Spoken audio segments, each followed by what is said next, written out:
इधर कथावाचक प्रदीप मिश्रा के द्वारा राधा रानी पर दिए गए बयान को लेकर देश भर के संतों में गुस्सा है। इस बयान को लेकर कई संतों ने और राधा के भक्तों ने कथावाचक प्रदीप मिश्रा के खिलाफ मोर्चा खोल दिया है। संत प्रेमानंद ने कथावाचक प्रदीप मिश्रा को जमकर लताड़ लगाई। संतों की नाराजगी को देखते हुए कथावाचक प्रदीप मिश्रा भी अब बैकफुट पर नजर आ गए हैं। इसी पर देखिए ये खास रिपोर्ट। एग्जाम देने जा रहा है, पढ़ाई करने जा रहा है और पास नहीं हो रहा है, या उसको आपको लग रहा है इसने पढ़ाई नहीं करी, पास नहीं होगा, तो शहद बेलपत्री की बीच वाली पत्ती पर शहद लगा लीजिए और शंकर भगवान के शिवलिंग पर जाकर उसको बच्चे के हाथ से चिपकवा दीजिए। बच्चे ने भले पढ़ाई नहीं करी हो पूरी साल, पर बच्चा उस सब्जेक्ट में जिस दिन वो बेलपत्री चिपका कर आएगा उस दिन उस सब्जेक्ट में बच्चा पास होकर ही रहेगा, उसका एग्जाम उसको अच्छा प्राप्त होगा। ये तो सुन लिया होगा आपने, पुराना टोटका है कथावाचक पंडित प्रदीप मिश्रा का। आज इसे दोहराने की जरूरत क्यों पड़ी? दरअसल ये पंडित जी का ज्ञान जो शिव महापुराण के नाम पर परोसा जाता है उसकी बानगी देते। अभी पंडित जी ने ऐसा ही एक ज्ञान दिया है राधा रानी के बारे में। उन्होंने नए सिरे से उस राधा रानी को परिभाषित करने का प्रयास किया जिनके नाम का संधि विच्छेद करें तो रा का अर्थ है प्राप्त हो और धा का अर्थ है मोक्ष, अर्थात वो जिसके नाम के उच्चारण से मोक्ष प्राप्त होता हो, जिनके जिक्र के बिना भगवान श्री कृष्ण की कथा अधूरी रह जाती है। प्रभु के गले में सदैव लटकती वैजंती माला जिस राधा रानी की देन है, जिनके बारे में कहा है कि वे प्रभु का ही एक अंश थी, उन राधा रानी के परिवार को जब पंडित प्रदीप महाराज ने परिभाषित कर दिया तो देश भर में हंगामा मचना ही था। पहले सुनिए पंडित प्रदीप महाराज ने कहा क्या था। कृष्ण की 16,108 रानी में राधा का नाम नहीं है और राधा के पति में कृष्ण का नाम नहीं है। राधा जी के पति का नाम क्या है? क्या नाम है राधा जी के पति का? अनय घोष। क्या नाम है राधा के पति का? अनय घोष। राधा जी की सास का नाम था जटिला, ननन का नाम था कुटिला। राधा जी का विवाह हुआ था ग्राम छाता। कहाँ की रहने वाली थी राधा? जम के बोलो। बरसाना।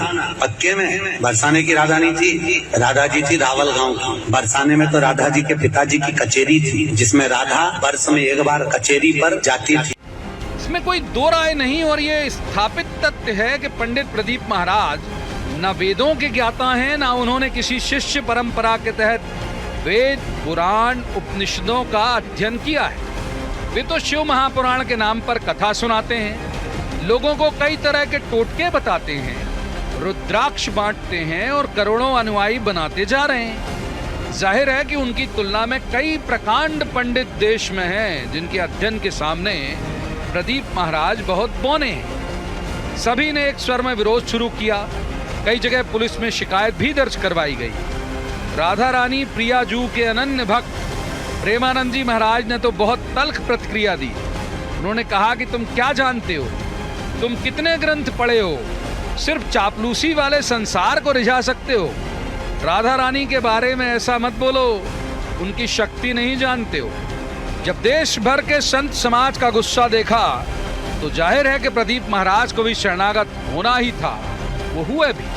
कल हमको एक क्लिप दिखाई गई किसी भागवत प्रवक्ता की, वो लाडली जी के विषय में बोल रहा है कि राधा ऐसा राधा ऐसा। किशोरी जी के विषय में होश में बोलना हमारा जीवन है, हमारा सर्वस्व है। किशोरी जी तो कुछ नहीं करेंगी, बड़ी करुणामयी है, लेकिन अगर हमारा हृदय जल गया तो तू ना लोक लायक रह जाएगा ना परलोक लायक रह जाएगा। ऐसे भागवत प्रवक्ताओं से बिल्कुल कथा नहीं सुननी चाहिए, नरक की प्राप्ति होती है। केवल बोल दिया ऐसी धूर्तता से शब्द निकले थे कि ऐसा लग रहा था कि नजदीक हूं, तुमको बताऊं कि राधा क्या तत्व है। अभी तुम क्या समझते हो? भोली भाली किशोरी को ऐसा मत समझ लेना। उनके जन ऐसे हैं कि तुम्हारे सर्वनाश करने में बिल्कुल समर्थ हैं। एक संकल्प में न तू लोक लायक रह जाएगा न परलोक लायक रह जाएगा, पक्का। ये हम वृंदावन से गर्जना करें, महारानी जी के विषय में बोला तो न लोक लायक, देख लेना, सभा में कह रहा हूं, देख लेना ना लोक लायक रह जाएगा ना परलोक लायक रह जाएगा। और देख लेना किसी काम का नहीं रह जाएगा। ये सांप नहीं है, ये परिणाम बोल रहा हूं, माइक से बोल रहा हूं, चिल्ला के बोल रहा हूं।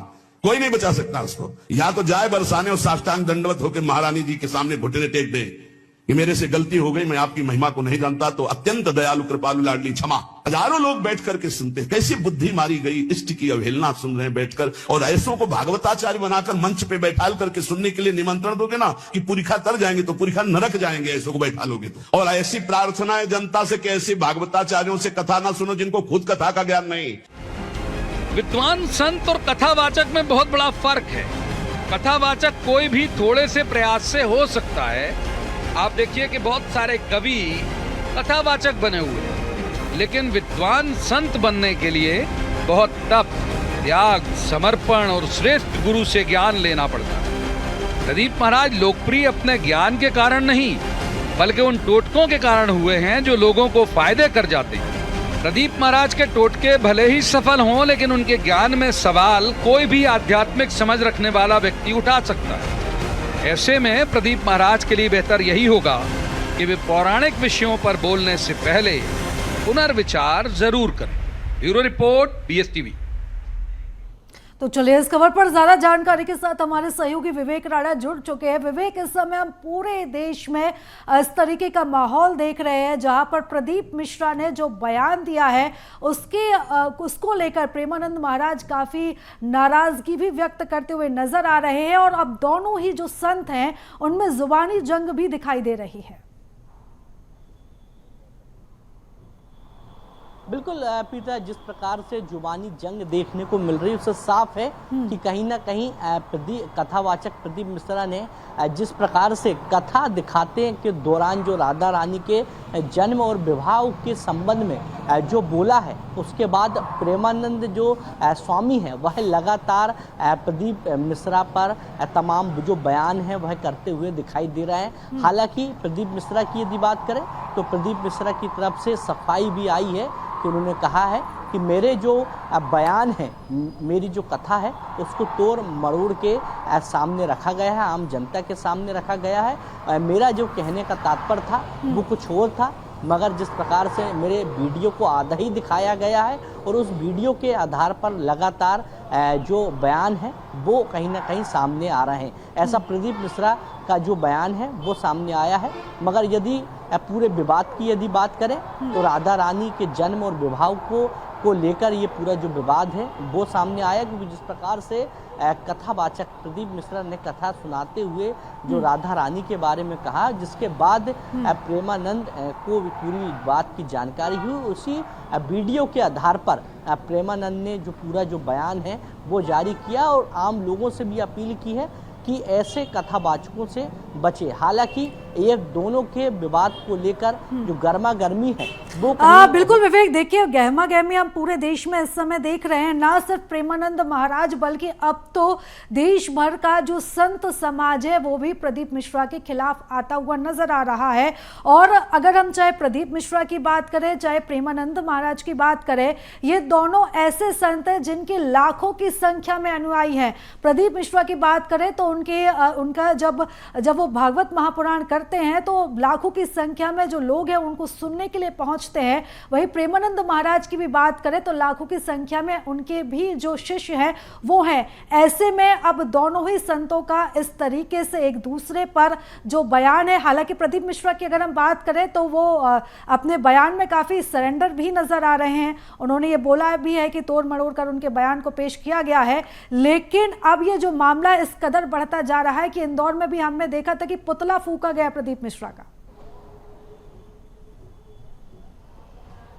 बिल्कुल, यदि दोनों ही बात की जाए संतों की तो दोनों ही जो संत है कथावाचक प्रदीप मिश्रा और स्वामी प्रेमानंद, दोनों ही एक अपनी जगह एक अच्छा स्थान रखते हैं। और जिस प्रकार से प्रदीप मिश्रा का जो कथावाचक के दौरान जो बयान जो सामने आया था उसके बाद लगातार जो विवाद की स्थिति है वो बनी हुई है, क्योंकि इसके पहले यदि पंडित प्रदीप मिश्रा की यदि बात करें प्रीता तो करीब 10 ऐसे बयान उनके सामने आ चुके हैं जो विवाद में थे।